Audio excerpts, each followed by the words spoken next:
নমস্কার বন্ধুরা, মমতা বন্দ্যোপাধ্যায় একবার বলেছিলেন আমরা যদি সরকারে না আসি আর একটা সম্প্রদায় যদি জোট বাঁধে না আর একটা সম্প্রদায়ের 12টা বাজিয়ে দেবে। আর যদি আমরা না থাকি কোনোদিন সেরকম আসে 1 সেকেন্ড লাগবে।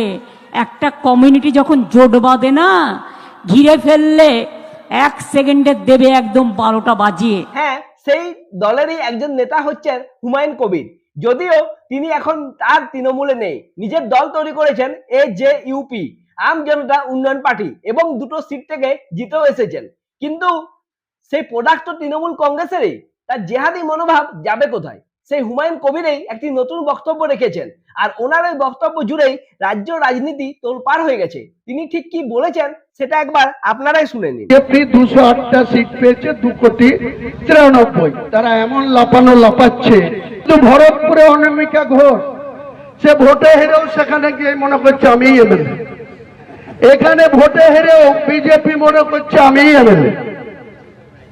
এখানে এমন আস্ফালন করে বেড়াচ্ছে। তা আমি শুভেন্দু অধিকারীকে সেদিন বলেছি যে আপনি ভোটে জিতেছেন, আপনার দল জিতেছে, খুব ভালো কথা, কিন্তু মুর্শিদাবাদে আস্ফালনটা একটু কম করতে বলেন। আমি যেদিন ময়দানে মুসলমানদের নিয়ে নেমে যাব না, সেদিন এমন সাটা বাঁধা মাছ শুরু করব যে আপনাদের পতাকা বহন করার লোক থাকবে না। কেস, ওরকম কেস আমাদের বহুবার জেল খাটা আছে। আমাদের হারানোর কিছু নাই। আমাদের সঙ্গে যদি বেশি বাঙালিতে যায়, ভোটে হেরেও লজ্জা নাই, এখানে পায়ে পা দিয়ে ঝগড়া করতে আসছে।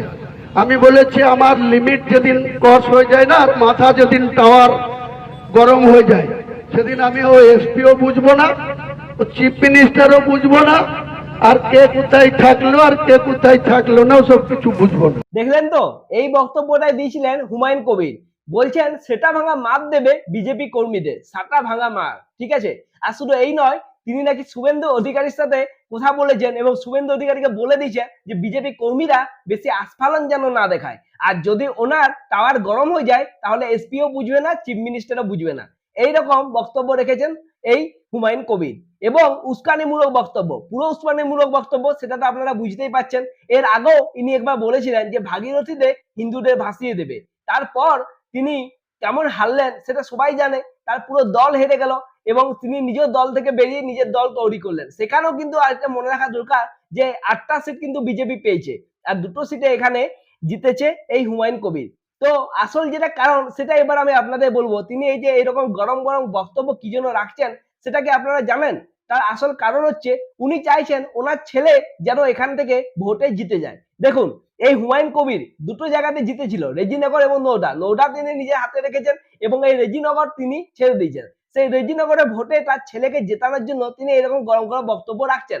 কারণ এর আগেও ইনি নিজেও জিতে এসেছেন বাবরি মসজিদের নাম করে, আর তার সাথে সাথে এই যে মুসলিম সম্প্রদায় তাদেরকে নানা রকম কথাবার্তা শুনিয়ে, নানা রকম আশা আকাঙ্ক্ষা তাদেরকে জগিয়ে পর হিন্দুদের বিরোধী মতবাদ রেখে তিনি এখানে জিতে এসেছেন।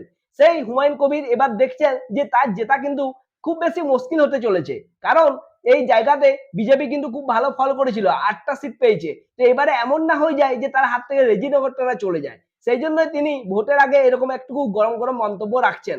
কিন্তু তিনি এটা ভুলে যাচ্ছেন যে এটা কিন্তু আর সেই তৃণমূলের সরকার নেই, আর তৃণমূলের পুলিশও নেই। সেই সরকারও শেষ, সেই তৃণমূল পুলিশও এখন পাল্টে গেছে, এখন সেটা বিজেপির পুলিশ। এবং তারা এইরকম ব্যক্তিদের সাথে কিরকম ব্যবস্থা নিতে পারে তার জলজান্ত উদাহরণ হচ্ছে ফলতা।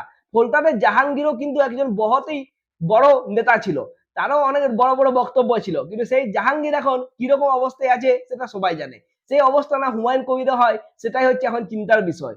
আর এই যে ইনি বলছেন না যে শুভেন্দু অধিকারীর সাথে নাকি কথা বলে এসেছেন, সব ফালতু কথা, সব ধপ, সব মিথ্যে কথা। কেন বলছি? কারণ ওনারা তো সাহস নেই যে শুভেন্দু অধিকারীর মতো একজন এরকম কট্টর হিন্দুবাদী নেতার সামনে গিয়ে এরকম কথা তিনি বলে আসতে পারবেন।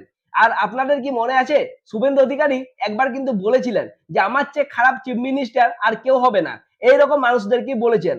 তিনি সেদিন ঠিক কি বলেছিলেন একবার আপনারা সেটা দেখে নিন। আইন শৃঙ্খলা মানে ওই ধুলিয়ান, শামশেরগঞ্জ, মোথাবাড়ি, বেলডাঙ্গা মডেলের কথা বলছেন সম্ভবত। এরা প্রথমে একটু ভাতটা টিপে হাঁড়িতে, যেমন আমাদের মা দিদিরা রান্না করলে দেখে না সিদ্ধ হয়েছে কিনা, একটু দেখেছিল আসানসোলে একটা ফাঁড়িতে হামলা করে আর পার্ক সার্কাসে কিছু পুলিশকে ঢিল মেরে। আমার মনে হয় তারপর থেকে আর কিছু দেখতে পাচ্ছেন না আপনারা, না পাবেনও না, বিশ্বাস রাখুন। আর যদি করে, আমার থেকে কোনো খারাপ মুখ্যমন্ত্রী ওরা দেখতে পাবে না। তো বুঝতেই পারছেন শুভেন্দু অধিকারী ছেড়ে দেওয়ার লোক নয়। আর শুভেন্দু অধিকারীর সাথে এই হুমায়ুন কবির এরকম কথা বলে আসবেন, আপনাদের কি মনে হয়? এটা সমস্তটাই হচ্ছে ধাপ্পাবাজি।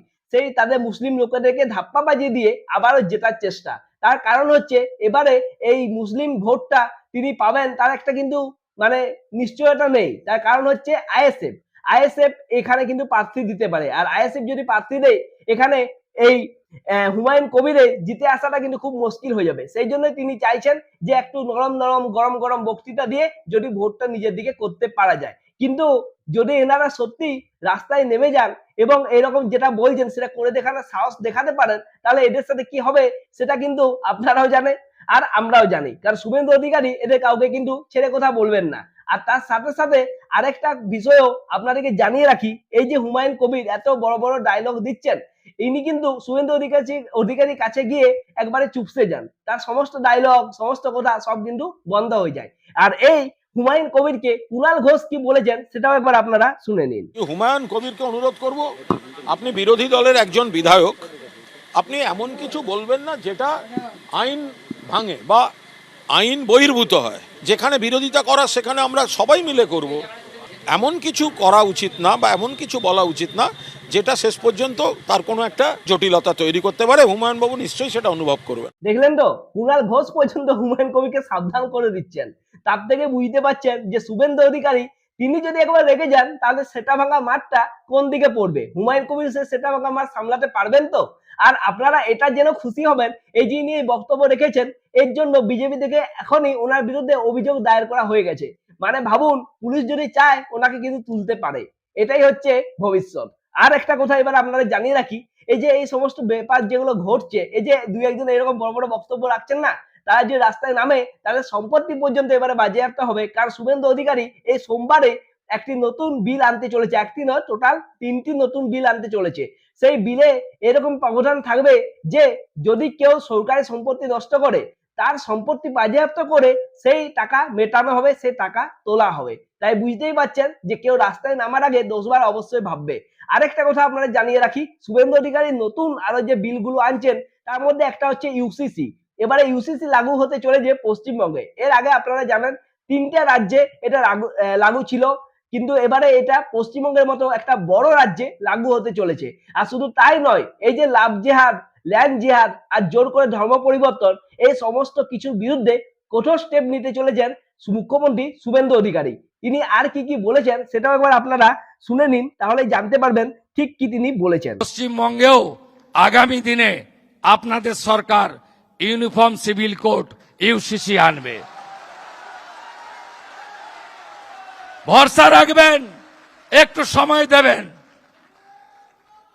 ল্যান্ড জিহাদ, লাভ জিহাদ আর বলপূর্বক ধর্ম পরিবর্তন করার বিরুদ্ধে কঠোর এবং কঠিন আইন এই সরকার আনবে। শুনলেন তো শুভেন্দু অধিকারী কি বললেন, যে এই সরকার কিন্তু এই বিলগুলো নিয়ে আসবে। ইউসিসি এবার লাগু হতে চলেছে পশ্চিমবঙ্গে, এবং এই ইউসিসি নিয়ে শুধুমাত্র যে হিন্দু সমাজ খুশি আছে তা নয়, মুসলিম সমাজের অনেক মহিলারাও এটা নিয়ে খুশি আছেন। তার কারণ হচ্ছে এই ইউসিসি এলে ওনাদের সুবিধা হবে, এবং শুধু তাই নয়, পশ্চিমবঙ্গে হিন্দুদের মানুষরাও খুব খুশি আছেন। কারণ এই যে লাভ জেহাদ, তার সাথে সাথে এই যে ল্যান্ড জেহাদ, এগুলো তো অনেক ক্ষেত্রে দেখতে পাওয়া গেছে। এই সব কিন্তু বন্ধ হতে চলেছে যদি এই বিল পাস হয়ে যায়। আর এই বিল খুব সহজেই পাস হয়ে যাবে পশ্চিমবঙ্গে, কারণ বিরোধীর যে সেরকম ক্ষমতা নেই, এবং শুভেন্দু অধিকারী যেটা ঠিক করেছেন সেটা তিনি করেই ছাড়বেন। তাহলে পশ্চিমবঙ্গে ইউসিসি আসতে চলেছে, আর এই হুমায়ুন কবিরদের মতো যে লোকেরা আছে তাদেরও ব্যবস্থা হতে চলেছে। এই ভিডিওটা নিয়ে আপনাদের যদি আর কোনো বক্তব্য থাকে অবশ্যই কমেন্ট করুন। ভিডিওটা যদি ভালো লেগে থাকে ভিডিওটা লাইক করুন, শেয়ার করুন, চ্যানেলটা সাবস্ক্রাইব করুন। দেখা হচ্ছে নেক্সট ভিডিওতে, ততক্ষণের জন্য নমস্কার।